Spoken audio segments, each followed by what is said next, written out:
Yo, it's Mel from Rap Rankings. To hear the full episode this clip comes from and all the other episodes, stop by raprankings.com or search Rap Rankings on your favorite podcast platform. Track 1, Demolition 1+2. Sure. 1 + 2 = 3, but this ain't a 3, it's a 8. 8-, Sting Me Baby. Well, we both like it a lot. Yeah, great start to the album. Strong intro. I knew from the title that this had to be something special when you told me about this album a couple years ago. I was like, okay, one does not simply name a song Demolition 1+2 not knowing what they're doing by doing that, right? Did you just bring back the classic white people meme, the one does not simply? Yeah, that's right, you know? Yeah, well, they don't, you know, they're referencing the daggone Dwayne stuff, you know? Yeah, so there's I think they actually originated on Gutta Gutta mixtapes. Uh-huh. Or maybe one specific Gutta Gutta mixtape, but they were served to me on Lil Wayne HQ as just leaks. Right. And I'm pretty sure part 1, he's rapping some of that in the documentary. So like anything he does in that documentary, the song is always like elevated to me because I saw him rapping it. The clip. Like, You've probably seen the clip, folks. He's in like a hotel room, you know, and he's that's the one where he was like holding the blunt smoke in his mouth for like a long time, right? Yeah.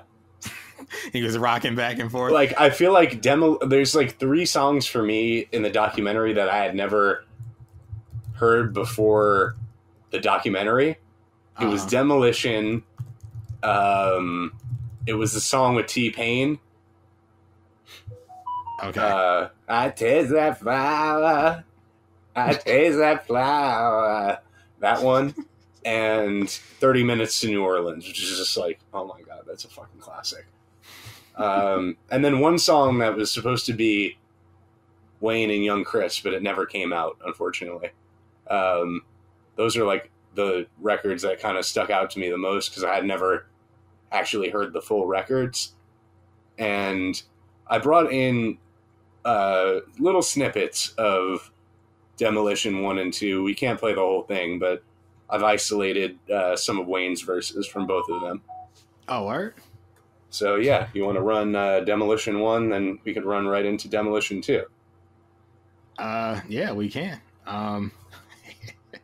Every time we play Wayne on this show, I get giddy because, as I've said throughout this show's history, I wouldn't be in front of this mic talking to you if not for he started something in 2007 that has just trickled down to this very day.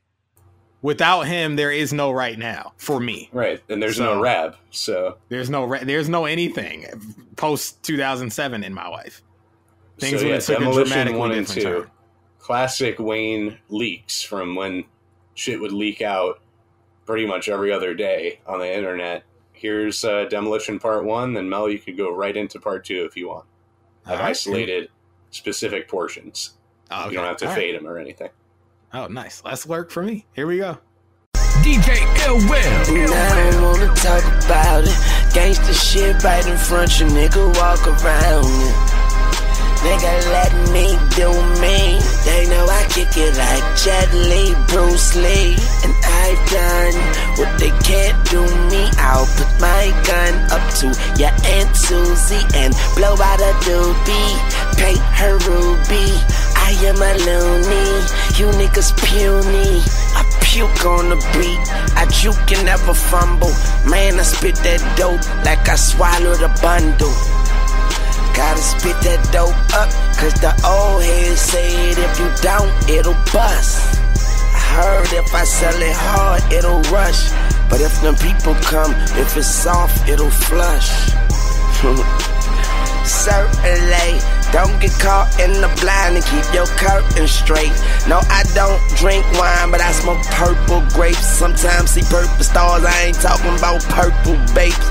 I get paid early cause I be working late.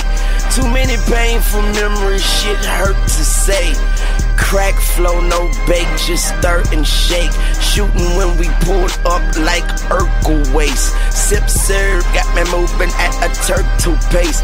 But quick draw pop out like a turtle face. Paid in full, you can't murk the ace. I kill your beat, then beat the murder case. Yeah.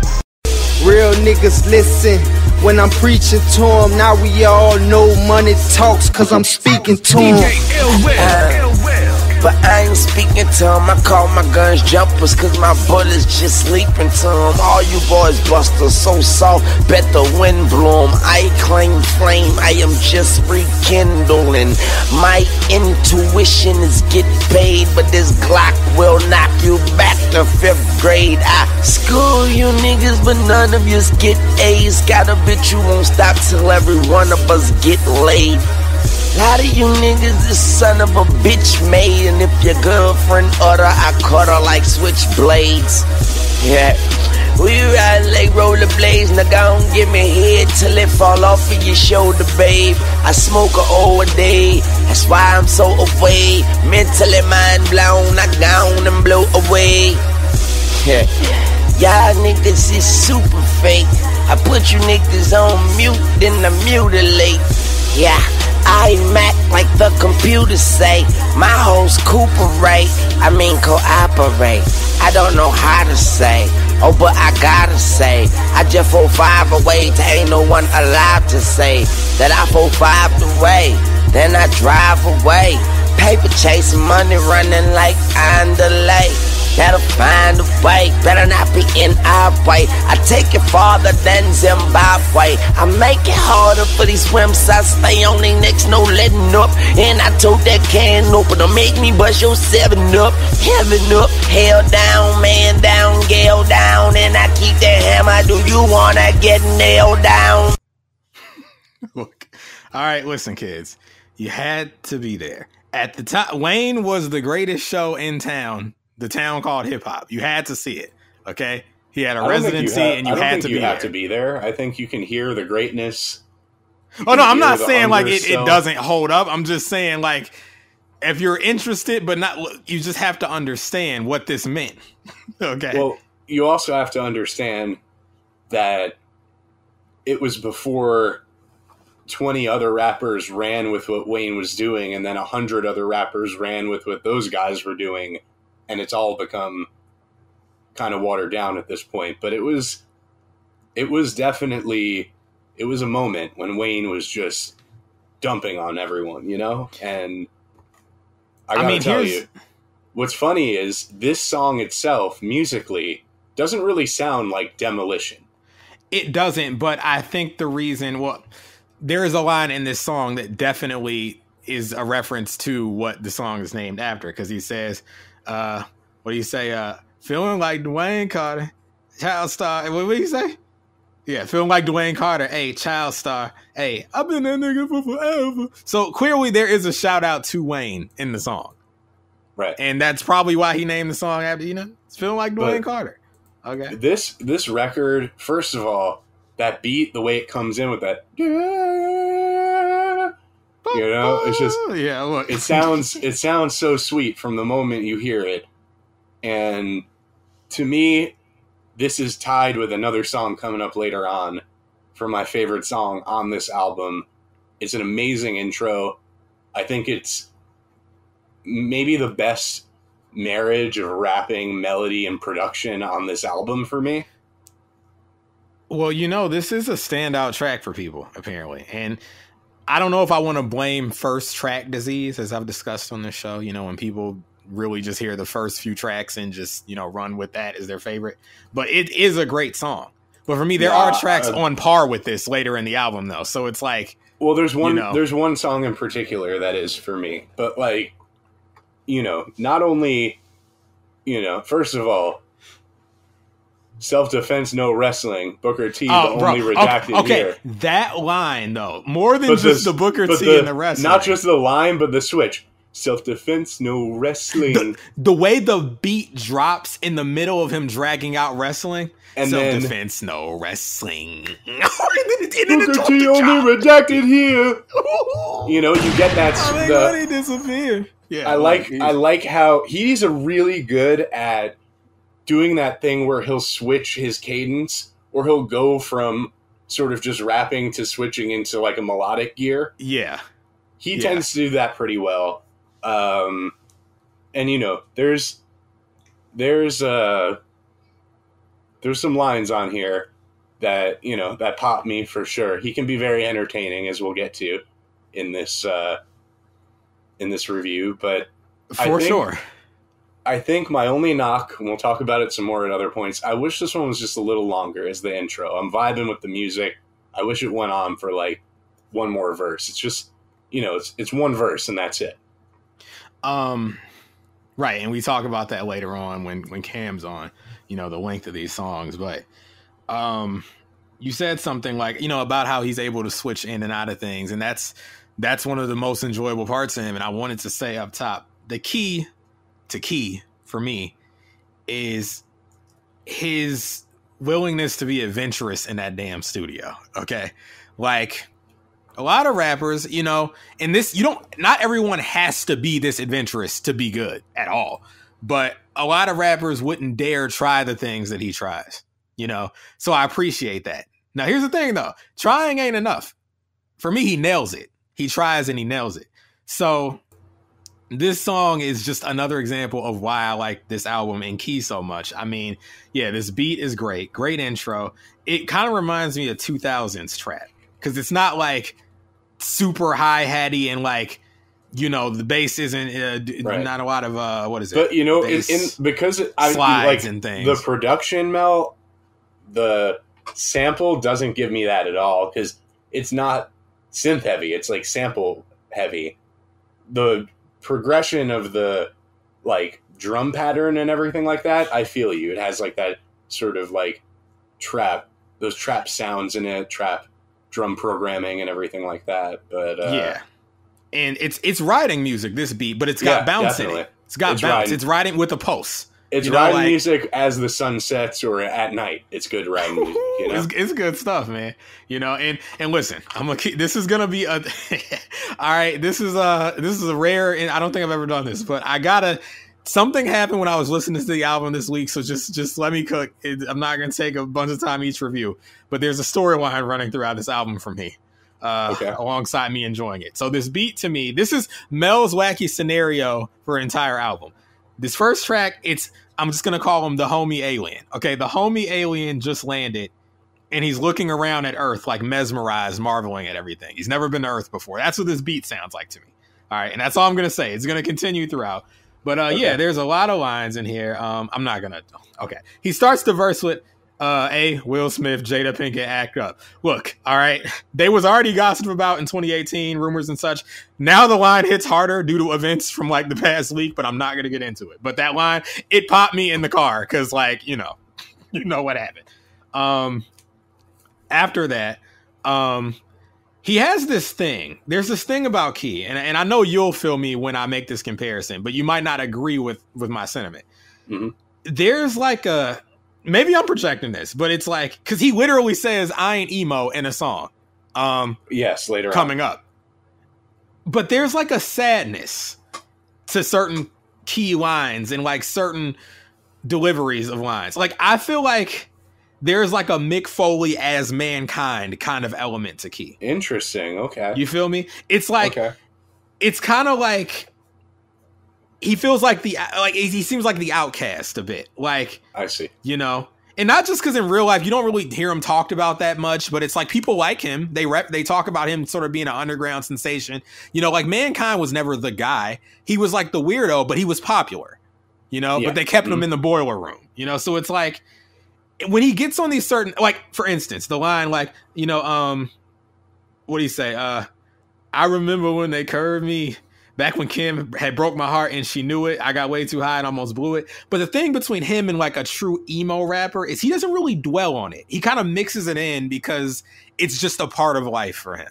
Like, he doesn't hang on it for too long. Like, life is ups and downs. So I don't think of him as an emo rapper, but I do feel like there's an underlying sense of sadness. That's kind of how I feel about Kevin Gates. Is like, got it. I don't view him as an emo rapper in the strictest of terms. Right. But there's enough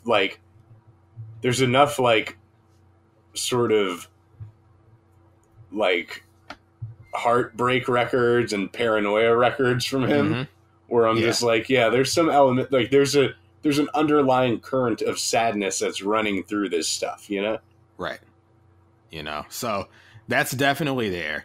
I don't get that as much from this, but I understand, like I understand where you're coming from with it, basically. Yeah, like I said, maybe I'm projecting a bit because I'm emo, but like, I mean, when I hear lines like, you know, and actually I got some audio, some archival to bring in, but it's like, I got them rap checks and split it with Man. He fell in love with them Danzans. I fell in love with a white girl. I noticed she don't like me back. Like, lines like that, clearly he's not talking about it's referencing cocaine, most likely, you know, but, like, I fell in love with a white girl. I noticed she don't like me back. Most rappers wouldn't say something that vulnerable, you know? Because a lot of rap is about machismo and being cool. You don't, girls don't not like you back. Nowadays, rap, you know? I don't know. No, nowadays you do that because like that's what Drake does, and that's the boy. You know. Now I don't think it's open season for that kind of talk now, but for a while, no. So, I mean, well, here's the thing. So that line, I got them rap checks and split it with Man. So I've talked to you off air for years about how Key is looked at, I guess, as kind of a tastemaker in Atlanta. I brought this in. This is Playboy Carti. This is one of his latest, well, you know, a whole lot of red. There's a song called Punk Monk. And he says this in the song. All right, here it is. I remember I used to follow Key and Man Savage. I remember I used to follow Key and Man Savage. And this is probably back when he was on Awful Records and everything. But, you know, clearly, I mean, this whole lot of red was end of 2020 when it dropped, I believe. So, like... Now, let me ask you a question. Who are the artists who Key has inspired? Because, and we'll get to this in like a couple tracks, I want to talk a little bit about who he's inspired by as well. Because I know he's not like been in the game for, you know, for a very long time. When did he emerge? I'm not sure when he emerged. I would guess like 2013, 2014. Okay. I would guess. Hold on, let me see. So he was in no way a part of the previous decade. Oh, I don't believe so. You talking about the 2000s? No, I don't think so. Okay. Because I mean, I know when I first heard him, it was 2014. Let me. I'm on that Spotto file. Let me see when like his earliest release was. We got some stuff from 2013. That's the earliest thing. 2013. Okay. In 2012 he dropped the album Mothers Are the Blame. In 2013, Fathers Are the Curse. So 2012. So, yeah, 2012. Who has he been credited with influencing? Now credited, I don't know. Like, I don't know if people have credited him with influencing any specific person, but later on, I mean, I just played the Carti thing, but later on, there's something he does in a song that's very Playboy Carti that I isolated. That I could definitely. There's moments on this album where I got like little traces of the way that Playboy Carti was rapping on that Die Lit album that we listened to. Right. Flows more so than like, I think Key is way more intelligible, basically. Got it. Yeah. Yeah, there's an example later on that I'll play. But yeah, I mean, here's the thing. It's like, I like this guy. When you pitched this guy to me, you were like, this guy influenced Future. So I thought at first he was I said that? Yeah, but I see the thing is, number one, I don't agree with that. Did I really say that? And Future was around for way longer than just 2012. Wait, did I really say that? Yes, when you like, told me I mentioned Future by name? Yes, you told me that like guys like Future got all their swag from this guy, and I was like, "Oh, wow, really?" Okay, if I said that sounds wild of me to say, but I think he takes more influence from Future than Future took from him personally. Sounds wild. I mean, maybe I read that somewhere because, yeah, but the key to Key is still Mel the was fact spitting that press release facts to me in 2018 trying to get me to listen to this thing. Yeah, the fact still remains that he's one of the more inspired artists from Atlanta. Right. If you ask me. Would you say like that wave of guys like Uzi, Carti, is Yachty from Atlanta? No, I don't think. I don't. Maybe he is. Okay, but you know that wave of guys, like they were most likely influenced by Key. Got it. Oh, Yeah, I'm asking you. I'm not telling you. Well, no, I mean, I'm saying I agree with the names you listed. Okay. Because it's one of those situations, like, I can't go nearly as far to be like, oh, your favorite rapper. But I feel like he's a rapper that rappers know about. Mm-hmm. So, yeah. But here's the thing, though. Like, I think of a guy like Valet. Oh, yeah, And Valet. Now, that's a guy who also, like, people started running off with that one flow he did in that viral clip. Was for, like, the whole verse. Right. Yeah. So I've heard many people say, you know, Valet, people have been eating off of Valet flows for the past 5 years. You know, like, could be a situation like that where this person's not necessarily a huge artist, but they're almost a tastemaker to the artist. Right. Like, they're setting new flow templates for bigger artists. Yeah. And we know that happens. Or at least So- you want to at least maybe give benefit of the doubt to artists that came before Key, but it's potentially, you know, likely you're saying that artists who came after him from Atlanta were definitely messing with his music and using some of his flows as influence, basically. Yeah, they know about Key, it seems. So, yeah. Definitely. I mean, I've seen him Cardi, Whole Lotta Red. I think that's a season 11 review that's coming up. word. Yeah. I think late this year, early next year. Yeah, that's not a whole lot of time away. So, be on the lookout for that, folks. More of the stuff that I like from him. I don't know if this falls under being like stylish, but it's like, you know, trust me, 3 7's lucky. Hey, gluttony, that mean I want everything. I like that line because it's like he has a vocabulary. It's there, but I get the sense that like part of that was stylish. Like he felt the need to explain it. Because like, you know, gluttony, that mean I want everything. I feel like most people know what gluttony is. I mean, it's like a biblical term. You know, like that's one of the sins, you know? So, but I enjoyed him saying that. That mean I want everything. But, yeah, I mean, it's a great intro. Okay. Great intro. Oh yeah. Final thing I got to say when he says, he ends that verse with shining like a chandelier. Niggas hate when I appear. That mankind, bro. It's like he's hated. The real ones love him, but he's hated, but he ain't did nothing wrong. He's just living his life, but they made him like a scapegoat. They kept him in the boiler room, bro.